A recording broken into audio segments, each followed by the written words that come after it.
Hey everyone, welcome. Today we're going to jump into a classic business problem, and we're going to do it through the story of a coffee shop. They're facing a really tough decision. What do you do when quality is everything to your brand, but your customers just can't afford you anymore?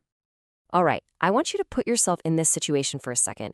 Imagine this is your business. Your sales are tanking, and all your competitors, they're slashing their prices.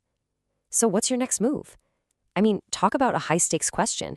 This is the kind of thing that can literally make or break a company. So, here's the setup. It's a classic recession dilemma.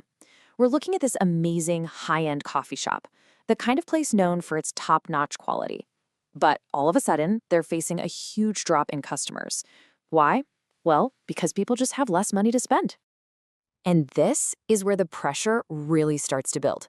Those cheaper coffee shops down the street, they're pulling in more and more people every day. So you can feel the urgency, right? The management team calls this emergency meeting to figure out a plan before things get any worse. And you can just imagine what happens inside that meeting room. An intense debate just erupts, and it basically splits the team right down the middle. They're staring down one of the oldest battles in business: price versus quality. So on one side, you've got the people arguing for lower prices. Their logic is pretty simple. Look, we've got to match our competitors or we won't get anyone back in the door. But then on the other side, you have this really strong defense for keeping the quality high. Their point is, if we start cutting prices, we're cheapening our brand. We're giving up the one thing that actually makes us special. And this quote, man, it really gets to the heart of the fear that's driving that price cut argument. It's this belief that the recession has completely changed what people value, that quality just doesn't matter like it used to. But the other side, they push back, and they push back hard with this really powerful statement.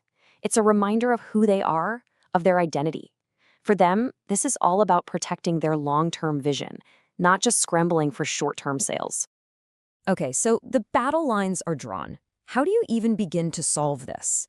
Well, to really analyze this like a strategist, we need to understand a few key ideas first. Come on, let's build our strategic toolkit. First up, let's talk about the big picture here, a recession. So, what is it really?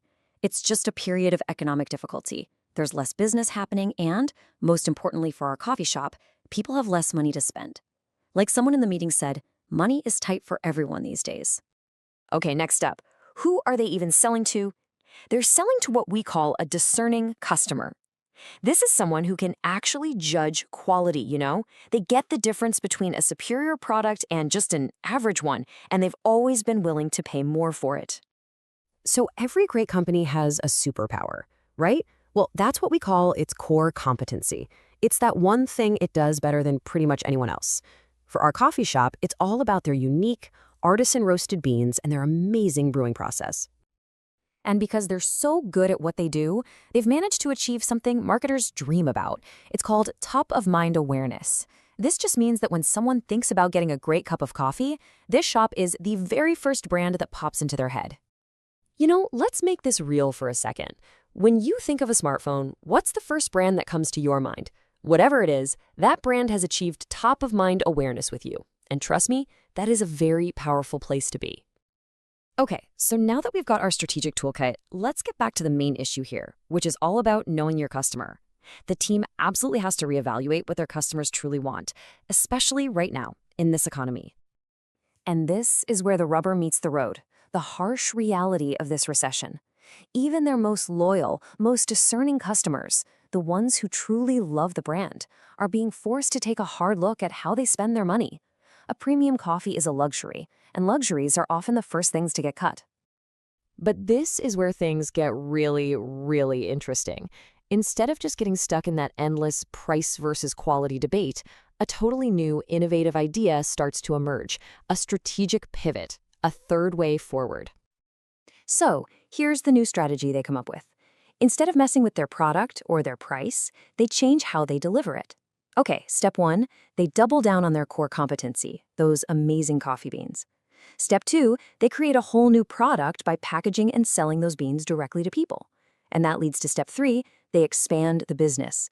Suddenly, they can reach all those customers who still want that incredible quality, but need to save a little money by brewing it at home. It's genius, right? It's a way to keep the quality while respecting the customer's new budget. But of course, there's a catch. This new idea brings up a huge question. Would selling beans for people to use at home end up undermining the very essence of the company? I mean, they're not just selling coffee, they're selling a premium coffee shop experience. That's a big risk. And all of this brings us right back to the final decision. You see, there are no easy answers here. And now it's your turn to put on that strategist hat and really weigh the options. All right, let's just quickly recap the trade-offs here. You've got option 1, lower your prices. The risk? You could devalue your brand forever. Option 2, hold the line on quality and price. The risk? You could keep losing more and more customers. And then there's option 3, the big pivot. The risk there? You might just undermine the core experience that made you famous in the first place. So here we are, right back where we started. But now we see the whole picture, right? At the end of the day, it comes down to this: protecting your brand versus winning sales. What is the right move? There's no single correct answer, but it's a question every great brand eventually has to face.